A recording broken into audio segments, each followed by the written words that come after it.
Beep, beep, beep, beep, beep, beep, beep, Jester. Well, no, where are we, eh? Morning, good evening, good night, wherever the hell you happen to be.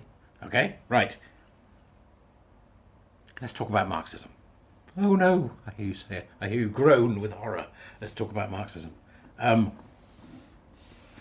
of the wonderful things about not being an ideologue, right,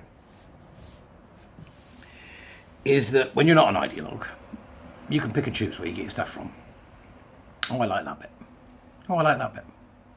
We'll have that bit. We'll have that bit. Because human beings, regardless of their ideological bent, produce things.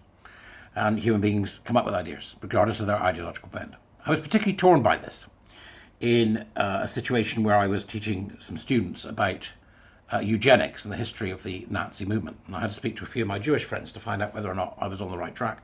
Because what we know about hypothermia comes from the concentration camps. It comes from experimentation on Jewish people. The basis of some of our understanding of hypothermia. So I asked a couple of my Jewish friends, should we use the information? And the answer was unequivocally, of course we should. It's there. The information doesn't have a moral sort of standing in any way. If the information is there, we learn from whatever it is that's produced by humans. And I think that was a really interesting conversation to have, because it's about the context of artifacts, what we call artifacts. And these artifacts can be anything whatsoever. It could be a beer mat. It could be a book. Could be a film, could be anything. So artifacts contain the knowledge and history of us as humans in terms of our culture. And there is an idea that, as somebody who's not an ideologue myself, that I will pick and choose the best of whatever system we happen to have. And we ended up with the system we've got in the UK because we did that, right?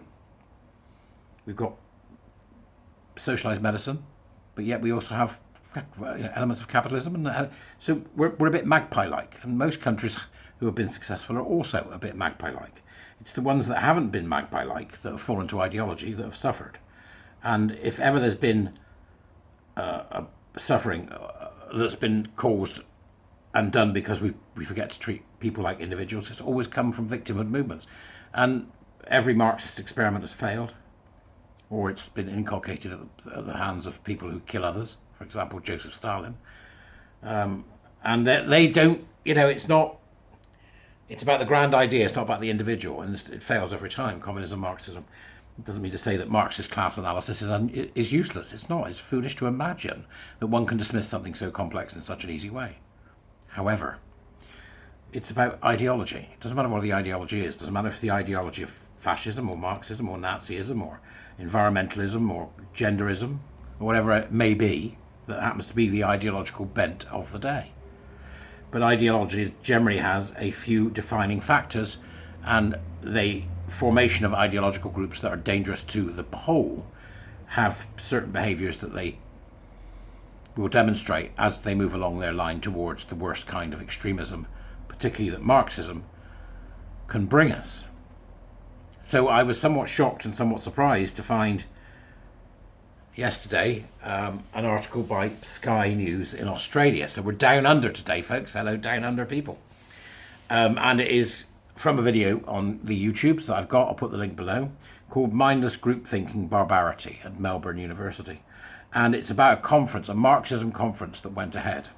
And that conference is, it's utterly surreal to see what they were doing. Now, this has obviously been taken from the conference, but I put the link in the doobie so you can have a look. But I thought you might like to hear the sound. Hear the sound, and then think about what you think might be, what you think might be going on in that particular moment. So I'm going to try and find it. Killing Italian. Right, okay. I'm going to try and find it so you can hear it. Right, so here we go. Have a listen to this and see what you think. Right, listen to the noise, and then I wonder what you'll see when you go and have a look. For yet another Marxist revolution.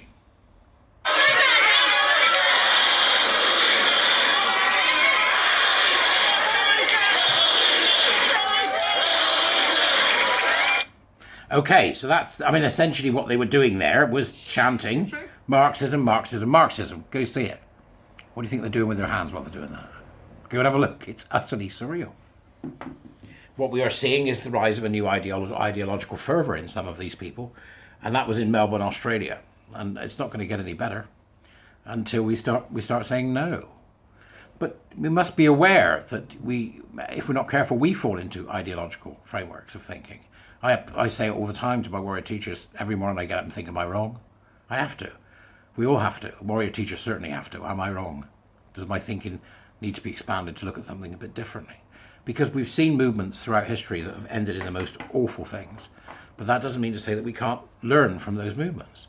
And a great example of that is the current gender identity ideology nonsense, which, if there's any movement that it's close enough to understand, it is eugenics. I mean, if we see the eugenics movement from America in the early 1900s, it was extraordinary to see the parallels between that and what is now going on.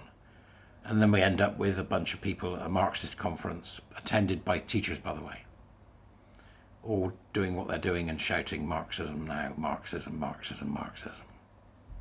And you can bet your bottom dollar that with one ideology there will eventually come the others.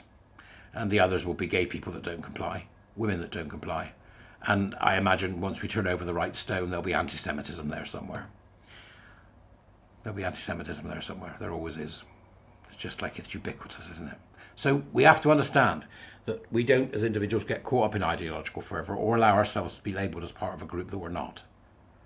Okay, I am not part of the LGBTQI plus hands, knees and bumps of daisy nutters. I have nothing to do with them. And gay men and lesbian women need to, gay men and lesbian women, the gays and lesbians, I'll just say that. You lot, right? You lot need to say that. We need to say it clearly. They're nothing to do with me. Because they are nothing to do with me. Nothing. Right? It's a political, cult-like movement that is ideological. And it has the same feel to it as the ones that you're going to go and see on Sky News now. So I put it all in the doobries as usual, okay? Become a warrior teacher, usual stuff. Please buy me a coffee if you can. Help me studio. It's my birthday coming up. What do? Do I ask you for lots of money on my birthday? I never thought of that. Right, I might do that. Anyway, have a great day. I'll see you later. Bye-bye.